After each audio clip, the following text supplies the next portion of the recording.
और जब कुछ नहीं पा रहा है तो कर्ज बढ़ रहा है देश पे।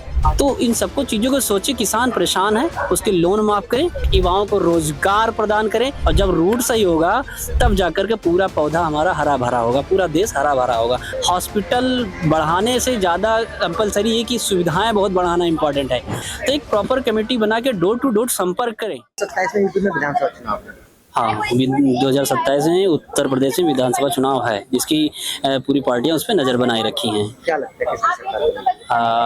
सरकार की बात कही जाए तो बेसिक जो मुद्दे हैं युवा के चल रहे हैं, इस समय युवा ट्रेंड पे है, तो युवाओं पे जो जिसकी नज़र रहेगी उसको चांस मिलने की संभावना दिख रहे हैं। और किसान भी परेशान है, जो देख कह सकते हो जैसे लोन से परेशान है। आजकल हमारे देश में सबसे ज़्यादा लोन बढ़ रहा है, देने वाला कम है, लेने वाला ज़्यादा है।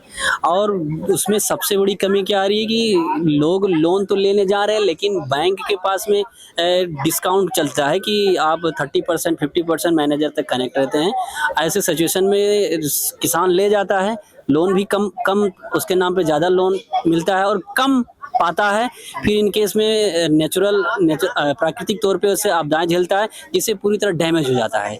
फिर सरकार नहीं ध्यान देती, नहीं प्रॉपर काम करती है, जिससे पूरी तरह किसान गरीब का गरीब बना रह जाता है, और उसका बच्चा इसी वजह से न पढ़ पाता है। तो छात्र को तो उसके बच्चे अच्छे छात्र नहीं बन पाते हैं, उनको कहीं ना कहीं विदेशों में गमन करना पड़ता है, जैसे सऊदी अरब में जाना पड़ता है किसी तरीके से। वो भी जो निपुण है वो भी जा पाता है, नहीं तो निहायत खराब बन जाता है। सरकार ने युवाओं को, किसानों की बात सुनी गई? किसानों की बातें सुनी जा रही हैं, लेकिन जो सुननी चाहिए वो नहीं सुनी जा रही है, हद तक नहीं सुनी जा रही है। ये कि जैसे उनकी आय बढ़े, तो ये कही जा रही कि आय बढ़े, लेकिन आय पर बढ़ने का नहीं हुआ। अगर आय बढ़ती तो लोन क्यों बढ़ते? इतना लोन ले रहा है, और लोन अगर ले रहा है चलो ले ले, लेकिन देने वालों की संख्या भी तो बढ़नी चाहिए, जिससे जीडीपी बढ़े ना। वो लोन ले रहा है, दे भी नहीं पा रहा है, और जब कुछ नहीं पा रहा है तो कर्ज बढ़ रहा है देश पे।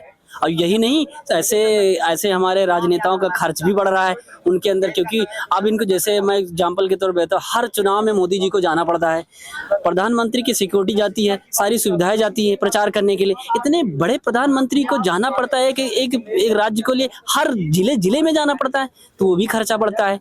तो इन सबको चीज़ों को सोचे, किसान परेशान है, उसके लोन माफ करें, या उसकी इनकम को बढ़ाने की कोशिश करें, युवाओं को रोजगार प्रदान करें। रोजगार ऐसी जो गारंटी हो कि उसके लिए इतना, अगर वो एलिजिबल है तो उसको रोजगार दे, उसका भी जनगणना करें कि ये शिक्षित इतने हैं, इनको इतना रोजगार देना है। डोर टू डोर संपर्क करें। आपने जैसे सबके लिए, जैसे आप जनगणना के लिए चले जाते हैं डोर टू डोर करने, क्या आप ऐसे शिक्षा के लिए भी जाएं कि आप एलिजिबल हैं, इतना आपके डिस्ट्रिक्ट में, चाहे वो एमपी का हो, एमपी के जो हमारे सांसद ऐसा भी कर सकते हैं, वो चाहे कर सकते हैं, या विधायक कर सकते हैं, उनको राज्य की सरकारें भी ऐसा करके सजेशन देकर करवा सकती हैं। तो उससे क्या होगा कि जमीनी रूट तक कल्याण होगा, और जब रूट सही होगा तब जाकर के पूरा पौधा हमारा हरा भरा होगा, पूरा देश हरा भरा होगा। अन्यथा हमारी यही दुर्दशा बनी रहेगी, और जो हमारे विकसित देश है यही मेन उनका फंडा है कि रूट पे काम करती हैं, नेचर के। मैं सरकार को मैसेज चाहता हूँ कि युवा पर विशेष ध्यान दें, क्योंकि देश बहुत बड़ा युवा वाला देश है, और युवा भटक जाएगा, देश बर्बाद हो जाएगा। आज इससे युवा की भटकने की स्थिति बन रही है, उसको रोजगार प्रॉपर दें, उसको स्वास्थ्य दें। स्वास्थ्य की भी स्थिति खराब है, आप देख सकते हैं कि लाइनों में अच्छे स्वास्थ्य नहीं मिलते हैं, लाइनें मर जाते हैं लोग लाइनों में लगते, ये स्थिति है। हॉस्पिटल बढ़ाने से ज़्यादा कंपलसरी है कि सुविधाएं बहुत बढ़ाना इंपॉर्टेंट है।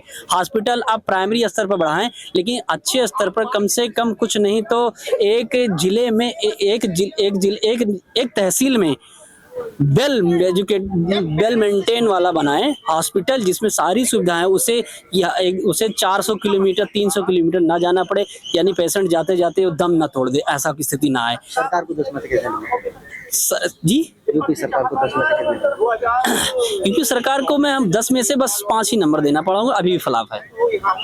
5 नंबर की नाराजगी? हाँ, 5 नंबर इसलिए क्योंकि काम एडवर्टाइज का हो रहा है मोस्टली, ग्राउंड पे प्रॉपर उतना काम नहीं हो रहा। मैं किसी भी पार्टी का विस्तार नहीं करता हूँ, मैं खुद युवा हूँ, मैं युवा की बात करता हूँ। ग्राउंड स्तर पे कोई काम नहीं होता, क्योंकि वहाँ भी रोजगार के लिए आप देख लिए, शिक्षा की भर्ती के लिए बेसिक शिक्षा कब हुआ था? 2018 में 69,000 की भर्ती आई थी, उससे पहले आई ही नहीं। क्यों दो धरना, क्यों संदीप जो हमारे राज्य शिक्षा मंत्री, उनका इस्तीफा मांग रहा है सरकार? क्योंकि यहाँ सीजीपी की प्रोटेस्ट से वो उत्साहित हो गया है। अब उसे जवाब नहीं, केवल इस्तीफा ही चाहिए। सोल्यूशन ये चलने लगा, ट्रेंड आ गया, इस्तीफा दो इस्तीफा दो इस्तीफा दो।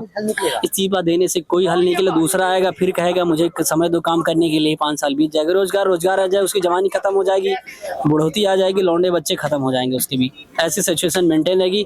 तो एक प्रॉपर कमेटी बना के डोर टू डोर संपर्क करें। आप सरकार है, आपकी प्रजा है, प्रजा अगर प्रजातंत्र में प्रजा राजा है तो आप नौकर की तरह काम करें, उसके पास में जाएं, डोर टू डोर संपर्क करें और देखें जो एलिजिबल हो। ऐसे भी हर जगह आप प्रश्नोत्तरी क्वेश्चन करा रहे हैं, ठीक है, लेकिन वो जो प्रश्नोत्तरी नहीं सॉल्व करा रहे वो कहाँ से वो डिग्री पा गए, इस पर ध्यान दीजिए।